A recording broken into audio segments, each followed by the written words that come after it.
Bismillahirrahmanirrahim. Assalamualaikum warahmatullahi wabarakatuh. Sebelum melakukan perkuliahan, izinkan saya akan menjelaskan tentang mata kuliah yang saya ampu. Ya. Saya adalah Dr. Tri Agustina MGC, dosen Prodi Kedokteran Fakultas Kedokteran Universitas Muhammadiyah Surakarta. Pada kesempatan ini akan menjelaskan terkait mata kuliah sistem reproduksi. Ya. Dan blok sistem reproduksi ini merupakan blok ke-19 dan merupakan mata kuliah wajib untuk mahasiswa di semester 5. Dan untuk mata kuliah sistem reproduksi ini terdiri dari 5 tema ya, dan akan dibagi setiap tema ada 1 pekan dalam jangka waktu 1 pekan, kemudian secara total akan berlangsung selama 5 pekan. Sistem reproduksi ya pada blok ke-19 ini ya, terlima ini mahasiswa akan mempelajari lebih dalam gitu, tentang patologinya, mulai dari kehamilan, persalinan, patologi ginekologi dan patologi onkologi ya. Ya. Sistem reproduksi ini selain dasar-dasar ilmu fisiologi ya, akan mempelajari dari patologi dari sistem obstetri ya, karena kalau di sistem reproduksi dibagi menjadi 2, ada ginekologi dan obstetri. Ginekologi itu untuk kandungan dan obstetri untuk kebidanan ya, baik yang normal, yang sehat maupun yang terjadi patologi ya. Setelah mengambil mata kuliah sistem reproduksi ini diharapkan mahasiswa mampu ya menguasai ya tentang aspek organisasi ya, keterampilan ya, klinis ya, pemeriksaan umum ya, sampai mendiagnosis dan tata laksana, mulai dari kasus-kasus ya, dari patologi dari kehamilan, patologi persalinan, patologi postpartum, sampai patologi ginekologi dan patologi onkologi. Ya. Dalam memberikan materi kuliah di sistem reproduksi ini, saya menggunakan metode yaitu ada 3 ya, delivery ya, jadi saya menjelaskan kepada mahasiswa, kemudian interaktif ya, kita harapkan keaktifan dari mahasiswa ya, memicu untuk student center learning ya, kemudian assessment ya, jadi di akhir nanti akan ada assessment di mana ada tugas-tugas yang diberikan ya, kemudian ada ujian yang diberikan, diharapkan nanti mahasiswa bisa menguasainya. Mata kuliah sistem reproduksi ini ya, capaian pembelajarannya ada 6 CPL ya. Dari 6 CPL itu mengandung 4 aspek ya. CPL ada sikap, knowledge, pengetahuan, kemudian keterampilan umum ya, pemeriksaan umum, dan keterampilan khusus ya, status lokalis untuk kasus ginekologi dan obstetri ya. Maka dari 6 CPL dari 4 aspek kita turunkan menjadi 4 CPMK ya, di mana CPMK 1 itu terkait proses teori fisiologis ya, kehamilan, persalinan ya, termasuk nutrisi yang dibutuhkan saat proses kehamilan ya, termasuk farmakologi yang baik untuk proses kehamilan ya, yang aman, obat-obat yang aman ya pada proses kehamilan kita sampaikan juga ya. Kemudian CPMK 2 nanti kita akan membahas tentang patologi kehamilan ya, di mana patologi kehamilan itu meliputi proses-proses kehamilan yang dengan penyulit ya. Kemudian di CPMK 3 nanti kita akan membahas tentang patologi persalinan dan postpartum ya. Jadi pada proses persalinan, proses kelahiran bayi ya, dan setelah melahirkan. Kemudian di CPMK 4 nanti ada patologi tentang ginekologi. Patologi ginekologi itu patologi pada organ kandungan, dan patologi onkologi ya. Patologi onkologi itu kasus-kasus tumor atau kanker keganasan yang ada di sistem reproduksi ya. Kemudian dari 4 CPMK kemudian kita turunkan menjadi 10 materi ya, yang kita bagi menjadi 5 pekan ya, di mana untuk pekan pertama ya itu terkait konsep dasar ya, anatomi fisiologi sistem reproduksi, yang terutama untuk fokusnya di proses kehamilan dan persalinan ya. Di situ juga kita jelaskan tentang embriologi dan pertumbuhan pada janin selama di dalam kandungan, kemudian nutrisi ya, dan yang dibutuhkan pada ibu hamil, serta malnutrisi yang paling banyak ya kita dapatkan di masyarakat kita adalah malnutrisi, defisiensi gizi ya, terutama pada kasus-kasus anemia pada kehamilan. Di pekan pertama juga kita jelaskan tentang partograf ya, cara memonitoring dan evaluasi dari proses persalinan. Ya. Kemudian pada pekan kedua nanti akan kita bahas tentang patologi kehamilan apa saja seperti infeksi intrauterin, ada proses abortus ya, kemudian ada hiperemesis gravidarum, kemudian ada hipertensi pada kehamilan ya, ada plasenta previa ya, dan termasuk tadi karena gangguan nutrisi adalah adanya anemia, defisiensi zat gizi pada kehamilan. Kemudian di pekan selanjutnya akan kita bahas terkait patologi persalinan dan postpartum ya. Di situ ada KPD atau ketuban pecah dini, kemudian malpresentasi, perdarahan postpartum ya, ruptur perineum, ruptur jalan rahim, inversio uteri, atonia uteri ya. Termasuk juga infeksi ya, postpartum, endometritis ya, mungkin kondisi ibu yang lemah sehingga terjadi infeksi sekunder. Serta ada trombosis dan tromboemboli karena proses persalinan. Oke. Pada pekan selanjutnya itu adalah patologi ginekologi, yaitu adalah kasus penyakit pada organ kandungan ya, itu ada infeksi ya pada organ kandungan internal maupun eksternal, kemudian ada kista, fistula ya pada organ ginekologi dan endometriosis serta polikistik ovarian syndrome dan gangguan head juga akan kita jelaskan di sini. Kemudian untuk patologi onkologi itu adalah keganasan atau karsinoma pada organ kandungan termasuk kista ovarium dan kita masukkan juga onkologi pada kelenjar payudara mamai karena itu terkait dengan organ reproduksi dan infertilitas juga kita masukkan. Oke. Kemudian untuk metode pembelajarannya ya kita ada diskusi tutorial di mana di situ mahasiswa dituntut untuk student problem based learning sehingga memacu untuk student center learning ya dengan 7 jam teknik, kemudian holistik ya melihat kasus dengan seluruh aspek, scientific ya menggunakan EBM evidence based medicine yang benar ya dan interaktif ya. Kemudian ada kuliah blog ya sesuai pekan, sesuai tema ya. Kita harapkan kolaboratif dan interaktif dari mahasiswa maupun dari dosen dan praktikum di laboratorium. Ya, ini kita dengan 2 lab yaitu parasitologi yang tentang toxoplasmosis yaitu infeksi yang sering pada kehamilan dan patologi anatomi kita akan melihat jaringan-jaringan kelainan sel pada kasus onkologi ya pada kasus karsinoma, pada kasus malignansi, benigna ya kanker-kanker jinak pada organ kehamilan. Dan serta belajar mandiri. Kemudian untuk teknik penilaian ya kita dari metode pembelajaran setiap metode pembelajaran ada komponennya. Ada diskusi tutorial itu ada partisipasi, ada observasi, ada post test ya terdiri dari kuis, kemudian tugas blok itu biasanya ada presentasi ya, kemudian ada literatur review ya, ada belajar, ada resume ya. Kemudian praktikum di laboratorium pasti ada pretest, post-test, laporan praktikum ya, itu responsi juga ada ujian praktikum.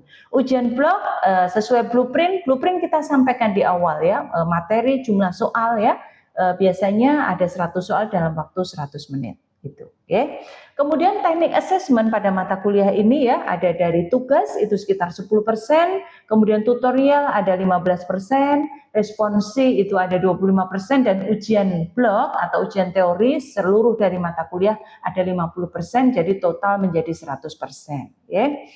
Adapun untuk materi kuliah atau bahan kajian nanti bisa kita lihat di pada 15 wms.acid ya sesuai bahan bacaan untuk blok sistem reproduksi ya. Nah, itu kurang lebih untuk penjelasan materi untuk sistem reproduksi ya. Semoga mahasiswa setelah menjalani mata kuliah ini bisa sesuai harapan dari tujuan mata kuliah ini ya. Untuk selanjutnya mari kita saksikan untuk kuliah ya secara real ya di kelas kita untuk salah satu materi dari sistem reproduksi ini. Selamat menyaksikan. Terima kasih. Bismillahirrahmanirrahim. Assalamualaikum warahmatullahi wabarakatuh. Waalaikumsalam. Alhamdulillahirabbil alamin wassalatu wassalamu ala asrofil anbiya'i wal mursalin wa ala alihi washabihi ajmain amma ba'd. Alhamdulillah pada siang hari ini kita masih diberi kesempatan kesehatan ya adik-adik mahasiswa blok sistem reproduksi ya pada semester 5 ini. Pada materi kuliah pada siang hari ini saya akan memberikan salah satu materi pada pekan pertama ya. Ini adalah tentang nutrisi pada ibu hamil dan malnutrisi pada kehamilan. Ya, khususnya pada malnutrisi itu adalah pada anemia, defisien besi atau anemia pada defisiensi zat gizi ya, yang itu merupakan masih kasus yang cukup tinggi ya di Indonesia pada saat ini. Ya. Oke, saat ini sudah makan siang semua? Ya, alhamdulillah. Oke, sudah sholat juga nggih? Insya Allah siap penerima kuliah. Ya, oke.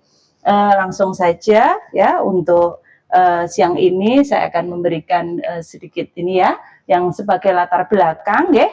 Jadi untuk nutrisi pada kehamilan ya, kenapa kita di pekan pertama ini kita bekali untuk materi kuliah ini ya, karena banyak hal-hal yang harus diperhatikan terutama terkait dengan nutrisi pada kehamilan ya. Apa sih keterkaitannya dan apa sih janin di dalam kandungan itu bisa tumbuh dan kembang sesuai dengan usia kehamilannya, sesuai pada tahap-tahapnya ya. Ada trimester 1, trimester 2 dan trimester 3 ya. Dan kita harapkan jika dengan status nutrisi ibu yang baik, maka bisa melahirkan bayi dengan berat badan lahir yang cukup ya, itu antara 2.500 sampai 4.000. Karena apa? Jika status nutrisi ibu yang buruk ya, bisa menyebabkan gangguan pertumbuhan janin selama dalam kandungan, berisiko terhadap berat badan lahir yang rendah ya, maka akan meningkatkan angka kesakitan ya atau morbiditas dan angka kematian mortalitas saat perinatal ya, saat proses persalinan. Dan jika angka kesakitan atau morbiditas pada saat perinatal juga akan meningkatkan angka morbiditas dan mortalitas saat adik tersebut dalam dewasa ya. Kita ingat ada program Kemenkes yaitu 1000 HPK, masih ingat ya? 1000 hari pertama kelahiran, yaitu 9 bulan saat di kandungan sampai usia 2 tahun ya. Makanya ASI ya kita berikan selama 2 tahun karena kita mengingat 1000 HPK itu adalah golden period ya. Itu akan menentukan si bayi tersebut sampai nanti usia dewasanya memiliki angka morbiditas dan mortalitas yang tinggi atau tidak ya. Seperti itu. Oke, ya kita apa ya kira-kira ya penyebab ya perubahan asupan ya pada ibu hamil ya, apa sih yang faktor ya yang menyebabkan perubahan asupan makanan pada ibu hamil? Mungkin ada yang mau menjawab? Monggo silakan. Ada? Sudah tahu atau belum? Ya, belum? Materi kuliah sudah di-download ya? Ya, sudah dibaca ya pastinya ya? Oke. Ada mungkin yang ya, monggo silakan Mas Farhandio. Oke. Tentu pada ibu hamil itu revisi yang ya. Jadi mungkin sudah disampaikan dengan juga bahwasanya jika nutrisi ibu hamil ini cukup akurat bukan, maka nanti proses kehamilan itu juga akan lebih lancar sehingga nantinya akan menghasilkan output kelahiran yang lebih baik seperti itu. Oke, terima kasih jawabannya. Ya, ini terkait dengan penyebab ya. Jadi penyebab apa sih seorang ibu hamil menjadi asupannya kurang, gitu ya. Mungkin kita bahas untuk selanjutnya ya, sesuai gambarnya ini ya. Ibu itu hamil biasanya kalau di awal-awal itu ada namanya istilah apa? Morning sickness ya. Jadi merasa mual ya, merasa muntah ya. Itu kenapa ya? Kemudian kalau sudah mendekati kelahiran, perutnya semakin besar ya, itu juga menyebabkan si ibu mudah nyeri pinggang, kemudian hampir seluruh badannya bengkak, itu juga bisa menyebabkan gangguan asupan ya. Kira-kira kenapa ya, kita bahas ya. Jadi perubahan nutrisi ya selama kehamilan itu yang pertama adanya efek hormonal ya. Kita tahu salah satu hormonnya adalah HCG, human chorionic gonadotropin ya. Itu yang menyebabkan morning sickness ya. Ini puncak atau akhir dari hormon ini adalah saat 20 minggu kehamilan ya, karena setelah usia 20 minggu kehamilan akan digantikan oleh plasenta ya. Jadi saat usia 1 sampai 20 itu adalah hormon HCG ini ya. Kemudian ada juga hormon progesteron ya. Hormon progesteron ini mencegah ya biar tidak kontraksi uterus ya. Jadi dia menyebabkan relaksasi otot termasuk otot gastrointestinal. Efeknya adalah menjadi motilitas melambat ya. Efeknya maka makanan tidak cepat turun ya, itu menyebabkan makanan masih terasa terus di dalam lambung ya, jadi rasanya mual. Dan ada juga hormon estrogen di mana dia sifatnya adalah higroskopik ya, dia sifatnya adalah meningkatkan retensi cairan ya, sehingga makanya pada ibu hamil itu pasti terjadi bengkak karena adanya retensi cairan. Cairan akan masuk ke ruang ketiga ya, ruang interstisial, menyebabkan edema. Bahkan ada yang edema anasarka ya, yang paling sering memang sesuai gravitasi itu ada di ekstremitas bawah. Okay. Kemudian yang lain juga yang menyebabkan perubahan nutrisi itu ada perubahan sistem gastrointestinal seperti konstipasi ya, kemudian mual muntah tadi karena adanya HCG dan progesteron ya, dan nyeri epigastrik. Nyeri epigastrik biasanya memang pada usia kehamilan yang sudah tua, perutnya sudah makin membesar, si janinnya semakin berat ya, mendesak ke atas, maka menyebabkan nyeri epigastrik gitu ya. Oke, yang mempengaruhi diet ya sesuai trimester. Trimester pertama ada mual dan muntah, trimester ketiga nyeri ulu hati, dan tidak jarang ya pada ibu-ibu yang sudah mendekati aterem akan merasa cemas ya, stres ya, mengkhawatirkan kira-kira nanti proses persalinannya bisa normal per vaginum atau enggak, ada penyulit atau enggak ya, sudah mapan atau belum ya istilahnya, sudah kepala presentasinya sudah benar atau belum ya, bisa enggak atau harus seksio sesaria dan sebagainya. Itu memang proses fisiologis dari seorang ibu mendekati proses persalinan. Kemudian untuk postpartum ya, namanya habis melahirkan ya, pasti ada rasa kelelahan, kesibukan ya, apalagi kalau anak pertama, si adik juga belajar menyusu, si ibu juga belajar menyusui ya, itu juga seorang ibu menjadi sibuk dan kurang memperhatikan asupannya. Dan yang terakhir adalah ibu biasanya kalau habis melahirkan itu badannya melar ya, jadi kadang sudah ini berpikir, aduh penampilannya sudah tidak bagus, jadi berpikir untuk usaha menurunkan berat badannya biar kembali seperti sebelum hamil dan melahirkan. Oke. Kemudian, nah selanjutnya apa sih kira-kira manfaat nutrisi pada ibu hamil? Ya mungkin ada yang mau bisa menjawab mungkin? Ya, monggo silahkan Mas.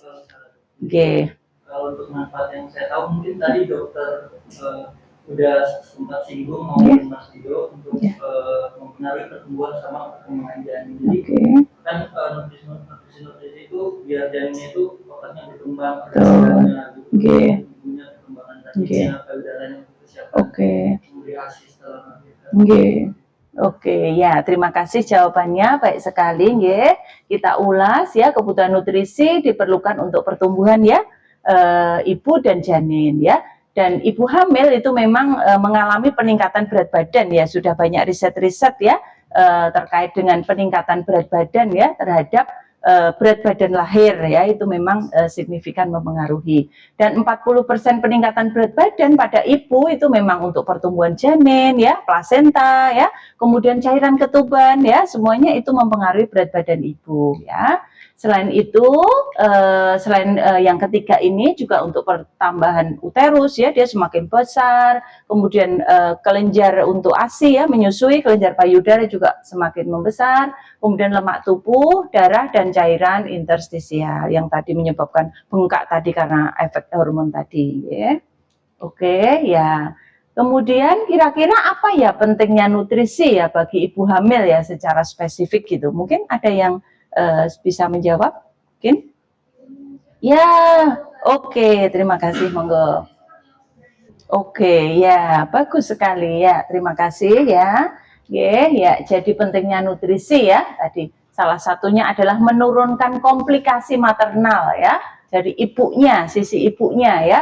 Ada anemia ya, kalau anemia ya, anemia defisiensi besi akan meningkatkan resiko perdarahan postpartum ya dengan kadar HB yang rendah ya. Kemudian preeklamsi dan eklamsi ini masuknya dalam hipertensi kehamilan ya. Jadi masuk dalam patologi kehamilan ya. Salah satunya adalah terjadinya preeklamsi dan eklamsi, di mana kalau sudah terjadi eklamsi ibunya kejang ya, maka harus diterminasi kehamilan. Biasanya kalau sudah terjadi kejang harus terminasi ya, kalau sudah cukup bulan tidak masalah, tapi kalau ternyata belum cukup bulan ya otomatis dia akan lahir prematur ya. Lebih sulit ya Dek merawat bayi prematur dibandingkan bayi yang normal ya, karena dengan belum sempurnanya beberapa organ dalam pada bayi itu. Menurunkan angka kematian dan kesakitan perinatal ya, ini biasanya BBLR ya, karena BBLR itu ya biasanya terkait dengan kondisi ya CP ya, cerebral palsy, retardasi mental ya, dan kecacatan, mungkin labiopalatosisis ya, mungkin anomali pada organ ekstremitas dan sebagainya ya, malformasi organ, gangguan pertumbuhan sel ya, terutama sel-sel otak, yaitu untuk kecerdasan seorang bayi dan anak pada nantinya ya, serta pertumbuhan sel otak yang lain sehingga memicu terjadinya retardasi mental. Kemudian yang ini adalah untuk mikronutrien, yaitu ada vitamin, mineral ya, yang dibutuhkan ya. Di sini terlihat ya memang lebih tinggi ya, zat besi ya juga dibutuhkan lebih tinggi. Iron nih biasanya kalau yang non pregnant hanya 18 ya, sedangkan pada ibu pregnant sekitar 27 sampai 60 mikrogram per hari. Oke, jadi setelah kita tahu ya manfaat gizi itu atau nutrisi pada ibu hamil ya, karena kita pastinya ingin mencegah ya apa kondisi ya, terutama malnutrisi. Di sini terutama malnutrisi atau defisiensi zat gizi ya, yang paling banyak adalah defisiensi besi ya. Ada anemia defisiensi besi, ada anemia defisiensi asam folat ya, tergantung nanti zat gizinya apa ya. Di mana kesemua ini ya akan meningkatkan resiko perdarahan ya pada ibu hamil ya. Ya, penyebab anemia ya asupan yang tidak cukup. Tadi kita tahu kenapa ya, patofisiologinya kenapa dia asupannya kurang ya. Absorpsi yang tidak adekuat ya karena kondisi tubuhnya ya. Bertambahnya zat gizi yang hilang, ini juga karena akibat mual muntah, sudah makan keluar lagi, sudah makan keluar lagi ya. Jadi belum tercukupi. Kebutuhan yang bertambah karena baik untuk ibunya maupun untuk janinnya. Kurangnya utilisasi nutrisi hematopoietik ya, jadi zat gizi, besi, asam folat, vitamin B12 yang merupakan nutrisi hemopoietik ya, yang membantu proses pembentukan darah ya pada ibu hamil. Ya, akibatnya ya anemia ya, yang kita soroti memang malnutrisi defisiensi zat gizi adalah anemia ya, bisa menyebabkan abortus ya, lahir bayi dilahirkan ya, mungkin belum dalam keadaan bayi ya, masih, karena kalau batasan dari abortus itu adalah usia 20 minggu ya, 20 minggu sudah terjadi pengeluaran hasil konsepsi, itu namanya abortus ya. Kemudian perdarahan postpartum ya, perdarahan postpartum karena adanya anemia ya, kurangnya HB bisa menyebabkan perdarahan lebih banyak ya, karena kontraksi uterus tidak cepat ya, sehingga pembuluh darah ya dari uterus yang awalnya mengembang kemudian harusnya berkontraksi kuat untuk menghentikan perdarahan, dia tidak bisa bekerja secara maksimal karena oksigenasi dari uterus ya tidak tercukupi. Infeksi ya intra dan postpartum ya, karena kondisi ibu dengan anemia meningkatkan risiko infeksi sekunder ya, karena selnya tidak oksigenasinya kurang, jadi mudah terkena infeksi. Dan resiko penyakit bawaan ya, ada dekompensasi kordis ya, penyakit jantung dekompensasi ya. Sebagai sesuai di kita di Fakultas Kedokteran Universitas Muhammadiyah Surakarta, sesuai keunggulan kita adalah kedokteran keluarga dan keislaman ya. Kedokteran keluarga bisa kita sampaikan saat edukasi pasien apapun ya bagiannya, entah itu di bagian reproduksi, entah itu di bagian interna ya, entah itu di bagian yang lain ya, sistem yang lain, itu bisa kita lakukan edukasi setelah memberikan tata laksana.